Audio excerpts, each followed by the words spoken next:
Sir, uniform civil code के बारे में आप क्या कहना चाहते हैं? यूनिफॉर्म सिविल कोड जो है, सबसे पहले इसके विषय में चर्चा करते हैं कि यूनिफॉर्म सिविल कोड, जैसे स्कूल में बच्चा जाता है तो एक यूनिफॉर्म में रहता है, उसी तरह से भारतीय संविधान के तहत पूरे भारत में एक ही कानून बनाया जाए, ऐसा भाजपा सरकार और कांग्रेस सरकार दोनों चाहती हैं। सर, बीजेपी जो सत्तारूढ़ दल है, उसकी यूनिफ़ॉर्म सिविल कोड के पीछे क्या रणनीति हो सकती है? उसके पीछे रणनीति एक ही है कि जिस तरह से वैश्विक स्तर पर जो world indigenous of the day international जो मनाया जा रहा है, पूरे इंटरनेशनल पूरे विश्व में, कि वहाँ के स्वदेशज मतलब वहाँ के जो मूलतः जो प्रकृति को बचाए हुए हैं, अपने कस्टम सिस्टम को बचाए हुए हैं, जिनकी रीति नीति में प्रकृति संतुलित होती है, पर्यावरण संतुलन होता है, जिसके आधार पर बाबा साहब अम्बेडकर और सारी टीम ने भारतीय संविधान में इतना बड़ा जो ग्रंथ लिखा है, इतना बड़ा जो एक विधान बनाया है, उस विधान में चलने वाले लोगों को भटकाने का काम भाजपा और कांग्रेस दोनों कर रही हैं। क्योंकि कांग्रेस ने भी यूनिफॉर्म सिविल कोड की बात की थी, जिस पर सहमति हुई, नहीं हो पाया। भाजपा सरकार 2013 में 2012 में प्रयास की थी कि यूनिफॉर्म सिविल कोड लेके आया जाए, लेकिन उसका विरोध हुआ। फिर से भाजपा सरकार ईवीएम के माध्यम से पुनः बैठी और 2019 से जो लगातार उनके हक अधिकारों को हनन किया जा रहा है, उनके जो कस्टमरी लॉ उसको ख़त्म किया जा रहा है, तो उसको ख़त्म करने के लिए फिर से जो है विधि आयोग को आगे करके जो है यूनिफॉर्म सिविल कोड पे सर्वे करा रही है।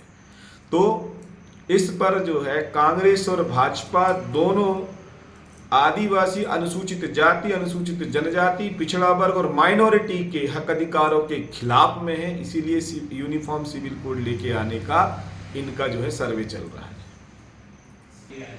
सर, यूनिफ़ॉर्म सिविल कोड मेरी नज़र में भारतीय संविधान के अनेकता में एकता के सिद्धांत का दमनकारी सिद्धांत है ना?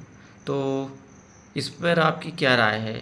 इस पर भारतीय जो पत्रकार उपमहाद्वीप है बंधु, उसमें क्या? पत्रकार बंधु, आप जो क्वेश्चन कर रहे हैं, आपका क्वेश्चन बिल्कुल सटीक क्वेश्चन है। जिस तरह से आपने यूनिफॉर्म सिविल कोड की बात की, भारत हमारा जो देश है वो अनेकता में एकता है। यहाँ पे विभिन्न धर्मों को मानने वाले लोग रहते हैं, यहाँ पे जल जंगल जमीन को बचाने वाले लोग हैं, यहाँ पर जो है अलग अलग कस्टम सिस्टम में रहने वाले लोग हैं। जो यूनिफॉर्म सिविल कोड है, ये यूनिफॉर्म सिविल कोड अनेकता में एकता की जो बात करता है, जिसके अंदर में भारतीय संविधान में जो है समान शिक्षा, समान स्वास्थ्य, समान रोजगार की बात जो करता है, समाजवाद, आर्थिक, राजनीतिक, इन सब को समता पे लाने की जो बात कर रहा है। समता मतलब शिक्षा में समानता, समता मतलब रोजगार में समानता। जैसे भारतीय संविधान में इक्वलिटी की बात की है, तो सबसे पहले भाजपा जो सरकार है, जो सरकार बैठी हुई है, इससे पहले कांग्रेस सरकार बैठी हुई थी, तो लगातार इस देश में जो इक्वलिटी की बात करते, लोकतंत्र की बात करते हैं, तो मैं ऐसा मानता हूं राधेश्याम काकोड़िया कि भारत देश में लोकतंत्र नहीं आया है। आज भी राजा का बेटा राजा बन रहा है।